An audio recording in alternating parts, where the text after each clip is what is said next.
Glaubt man den Aussagen der Hersteller von gentechnisch verändertem Saatgut, entsteht der Eindruck, das weltweite Ernährungsproblem sei nur durch Einsatz von Gentechnik zu lösen.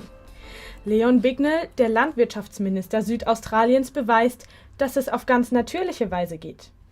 Er setzt auf ein Bodenverbesserungsprogramm, bei dem der Boden bis auf 50 cm Tiefe und mehr bearbeitet wird und ihm Tonerde und organische Stoffe zugesetzt werden, um die Bodenfruchtbarkeit zu erhöhen.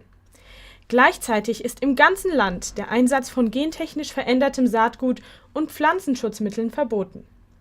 Die Ergebnisse, die Leon Bignell jetzt präsentierte, lassen aufhorchen. Wir haben Erntezuwächse von 50, 100 und in einigen Fällen sogar von 300% erzielt.